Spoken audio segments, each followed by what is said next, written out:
got little nuts, it's gonna start getting back to a different type of rap, partying and all of that type. Because that's what we talk about when they don't let us talk about what we really want to talk about. With all that's going on in hip-hop culture and black culture right now, I can't help but think about Tupac Shakur. You got the Young Thug trial. Young Thug is scheduled to appear in court today in Georgia on gang-related charges. You got the murderers of Young Dolph on trial. Day one in the trial of Justin Johnson, the man accused of killing rapper Young Dolph. You got P. Diddy on trial. Sean Diddy Combs back in a New York City courtroom. I can't help but think that Tupac was right. Black on black violence affect the youngsters, making them cold-hearted. When we kill each other, it make us not really give a about blackness. You make it like to where they cold and they heartless. People can say what they want about Pac. People could try to pay him as whatever they want to pay him as. But at his core, Tupac Shakur was a revolutionary. We've been marching for damn near 100 years. We are on the anniversary. We are marching on the anniversary of when we marched 25 years ago. Let's get off into it. Let's talk about it.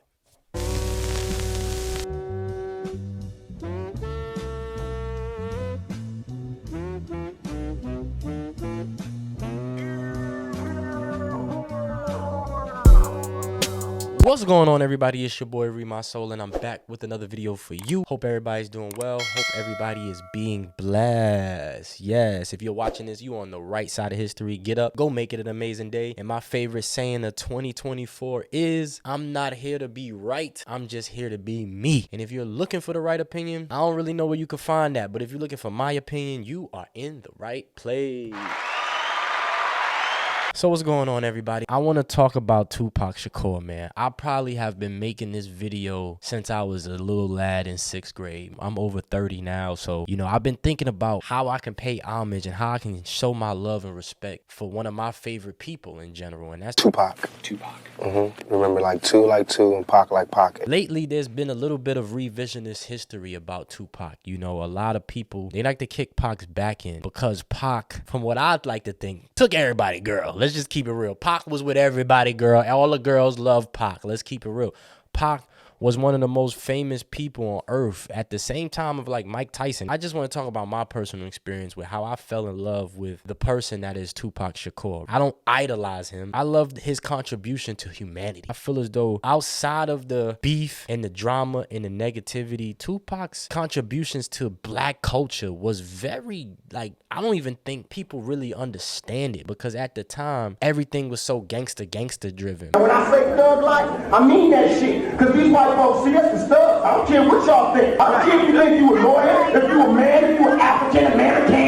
We thugs and niggas to these motherfuckers. I remember in 5th grade, my life changed. I've talked about it on this channel a lot. We was in the shelter. The thing that got me through the shelter was music. And the music fit and the words fit, that shit like, you know, get you through. You know what I'm saying? It's like the music lets you know that another person understands. And more specifically, Kanye West, The College Dropout. College Dropout kind of opened my mind to different things. Drug dealer by Jordan, crackhead by crack, and the white man get paid off for all of that. All Falls Down, Through the Wire, the song with Jay-Z, Never Let Me Down. These songs really opened my mind up. You know, some would say open your third eye up, but it really started to make me think. And I started to become an old soul. So after 5th grade, we got out the shelter. We moved into the projects. We moved into Colonial, aka Wrangell Housing. You got the Polo Grounds. If you're from New York, you know the Polo Grounds. Then you have a little project right beside it, Wrangell Housing. But if you from like the OG era, it's called Colonial. So we moved in there. In 6th grade, I went through a lot. I got jumped for the first time. Tell y'all about my mama and the Panthers and all that. But let me tell you where I ended up, y'all. Let me tell you where I ended up. My mama was a crack addict. I ended up in Baltimore on welfare with no lights on. A lot of stuff was happening to me outside of life, but in the school building, which I know the public school system gets a bad rap, but man, I had some amazing teachers in my life. In 6th grade, it was a great teacher by the name of Mr. Oat. Mr. Oat opened my mind up so much, man. Mr. Oat, he started teaching us chess. Me and my good friend Roberto, we were the best in math at the time, so we got tickets to see the Mets game. I went to my first baseball game. He taught us onomatopoeias, similes, and metaphors. And if you know me, and you go to my Instagram, you know I spit from time to time. I say a verse or two that is very, very inspirational. Maybe one day, once I glow up, I would start writing and doing music. But as of right now, I'm a content creator. I contribute all of this to Mr. O. Mr. O put me on to onomatopoeia, simile, metaphors, and how to really write my feelings out. You know, white dude, you feel me? Brother type of white dude. You know what I'm saying? No, new Pac. And it's crazy because he showed us roots, and he had to sit at the door just in case somebody came because he couldn't show us roots. He put me on the Pac, and he was like, yo, nah, you know, like Pac is,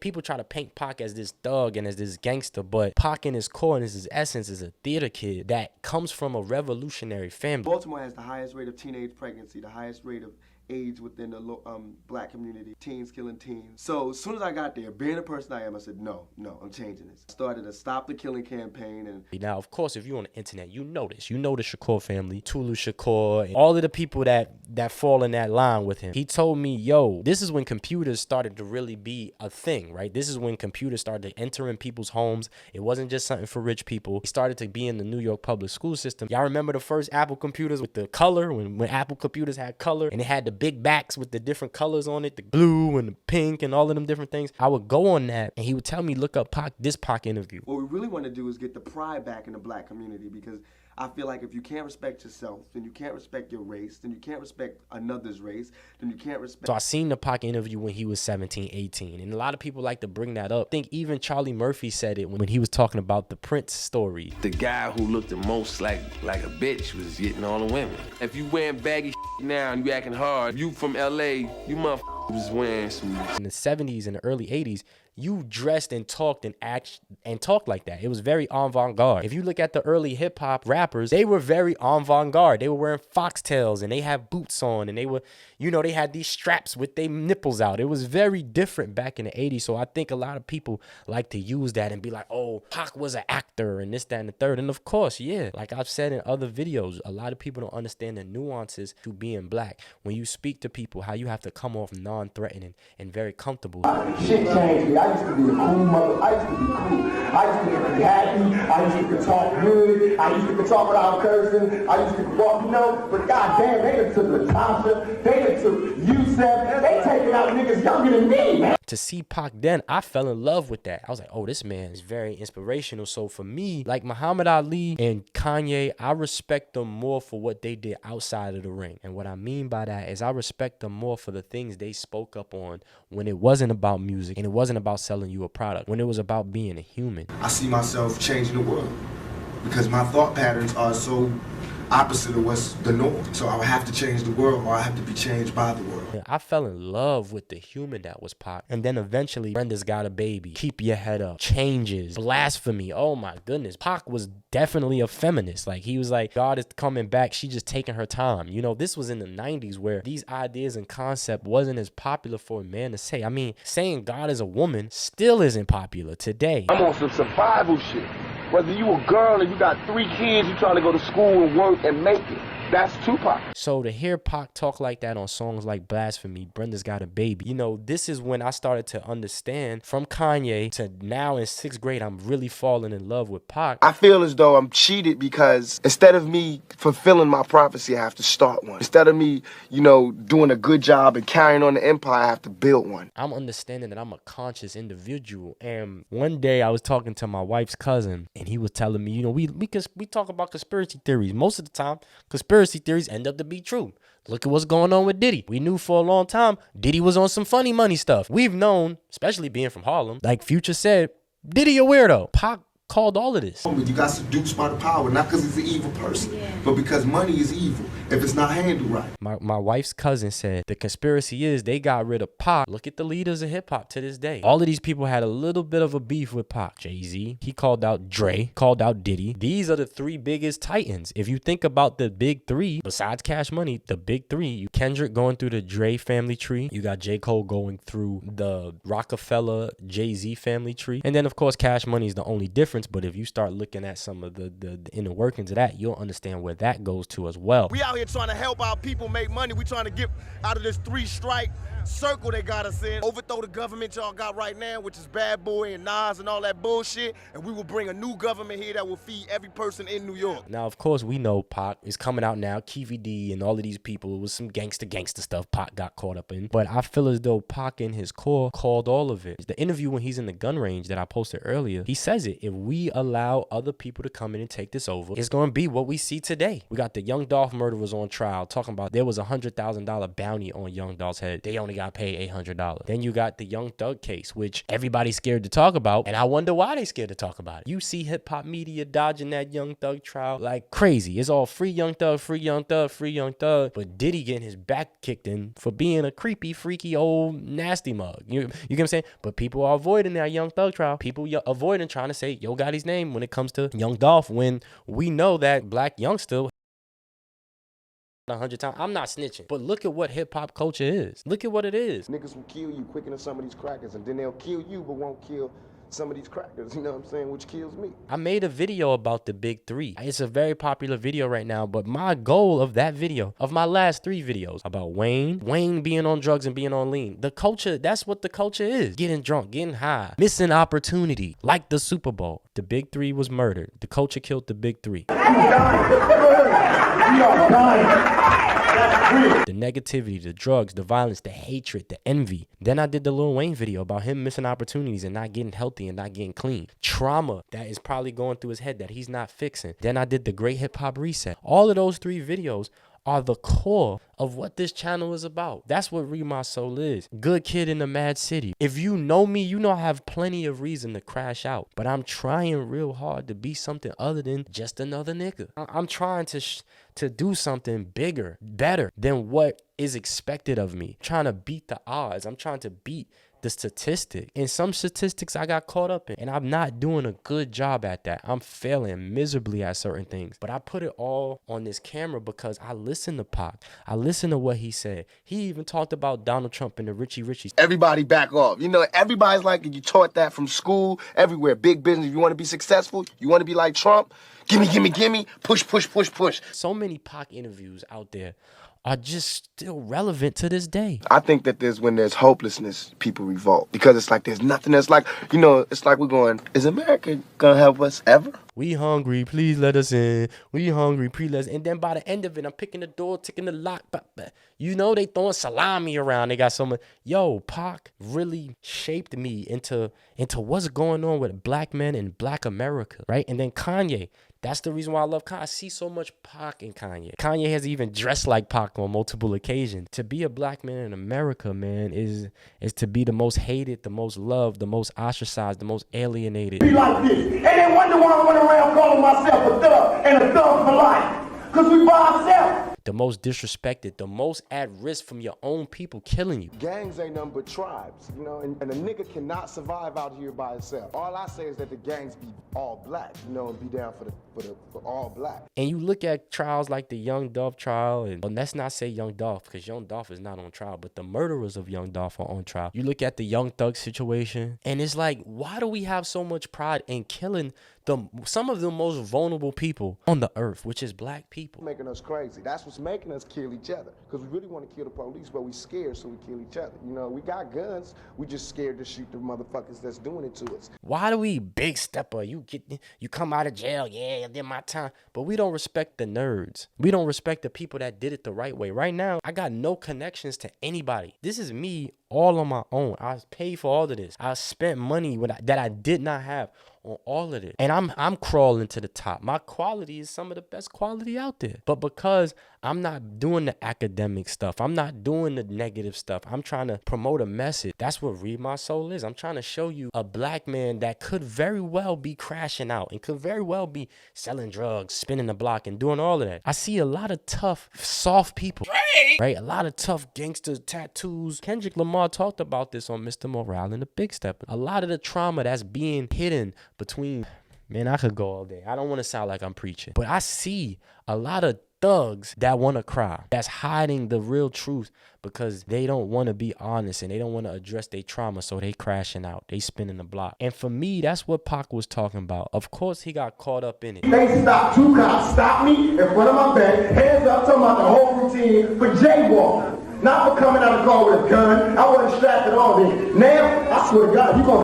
Because in the 90s, even MC Hammer was trying to prove he was a thug. And MC Hammer from LA. And I'm pretty sure MC Hammer ain't the one to mess with. You know what I'm saying? That's what I heard. But even MC Hammer was trying to do that. Even Kid and Play was trying to do that. Everybody had to figure out how to deal with gangster rap, which, you know, some people say is sponsored by private prisons and the Alphabet Boys, and that may be a conspiracy within itself, but... The police ain't nothing but a gang. The National Guard is a gang. The Army is a gang. We learn all our gang shit from the government. You know what I'm saying? We learn all this gun shit from the government. I really, really love going back and listening to Pac's views on religion and his, and you know, the Vibe interview. Everybody want to talk about the thug gangster stuff that he was saying, but the end of that Vibe interview, when he was talking about religion and where God is located and why youth don't mess with God, that's the Pac that I love. If that's the case, it's hell on earth because bullets burn. You know what I mean? It's people that got burnt in fires. That means they went to hell already. All that is here. So what else? What do you got there that we ain't seen here? You gonna walk around aimlessly, the zombie? Nigga, that's here. You ain't been on the streets lately? If the churches took half the money that they was making and gave it back to the community, we'd be all right. And if you look at it, Pac was right about all of this. He was right about all of these people that pushed alcohol, drugs. Hip hop sold out. The fact that we got people saying when you play Kendrick's music, the party died. Well, have you been to a party recently? I see parties all the time. You're overspending for bottle service. Nobody's dancing. People are mean mugging each other. I don't want to be at them parties. I grew up where we was dancing, we was jerking, we was getting light, you know, and everything has just turned into one big clout chase, shooting up the block and doing all of these low vibrational things. And I feel as though, you know, year after year since Tupac died, it's even coming out that Biggie was trying to get away from Diddy. I mean, that was always the case. We all knew that. He was trying to do Junior Mafia in the commission. He was going to sign Cameron. There's so many nuances to people trying to get away from Diddy. I mean, it did, obviously, like, come on, Sean. We all knew Sean didn't do it. The lady said it multiple times. Diddy pulled out the gun and shot me in my face. So we know that this is true. But for years, people have moved the truth aside for opportunity. Look at the way he did the band, Danny D. Kane, Aubrey O'Day, Craig Mack. Look at what he's done to get his riches. I know I went on a little longer soliloquy, but that's what this is about. I know that a lot of people are finding me through the algorithms. I ain't perfect. I'm gonna be honest with you. I got a lot of things that I gotta fix. Not a lot of things. I got one major thing that I have to fix. Knowing what I know from people like Pac, people like Malcolm X, people like Marcus Garvey, you know, James Baldwin, a lot of great contributions to humanity, especially black culture. I feel as though Pac was the forefront of a lot of this. As soon as I started rapping, this what made me see me at war. As soon as I started rapping, as soon as I started talking that shit about they got me trapped, soldier story, I don't give a fuck. It's like I got comments coming from everywhere. If you ask me, Pac was right. Pac was right about all of this. If you look at major hip hop from Birdman with Lil Wayne, right? From the way that a lot of this stuff, it feels like it's a lot of evil behind closed doors that we don't know about. A lot of extortion, a lot of murder, death, violence.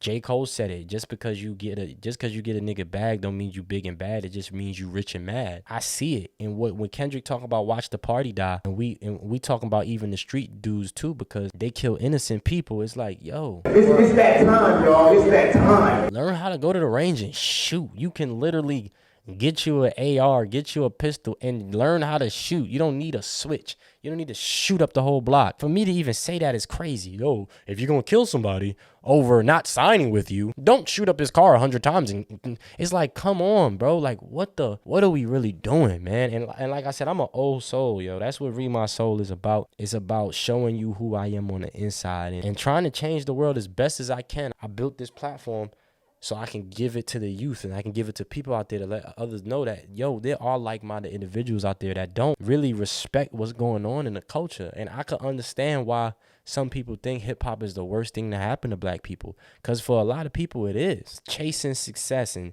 chasing commercial viability. If you look at it, we lost our soul doing that. Like Pac said, if we let the wrong people take over, look at what it is. But that's all I got for today, man. I don't want to sound like I'm preachy, man, but go watch an old Pac interview. We debate for our freedom. We ain't gonna get into no legislation. We ain't finna get it through marching. We ain't even finna get it through one uprising. We not finna get it through one April 29th. We finna get it every day. You guys, all of us, everywhere, see it as a necessity. And Not the ones where he talking about being a thug and the beef and biff. Even some of those, he dropped gems. Because at his core, Pac was definitely a revolutionary. And I have a personal belief that the revolution won't be televised because it will be monetized, right? Everything is monetized. It's televised and monetized. So even me, I'm making Google and major corporations billions of dollars right now while I'm getting pennies. But, you know, you can always donate to this Cash App link if you support the channel. You can leave a super chat. Anything is welcome. I appreciate y'all for being here. Make sure you comment, like, subscribe, ring that notification bell so you can be notified whenever I release a video. And I'm out of here. All I want to say in closing is that we got to be united under whatever. Don't let shit hold us apart. I don't care if you're from Cali, New York, or whatever, if you're a blood, a crip, or a thug, or a school student, or a scholar, whatever. Don't let shit hold us back no more. We got to unite by any means necessary, and we got to fight.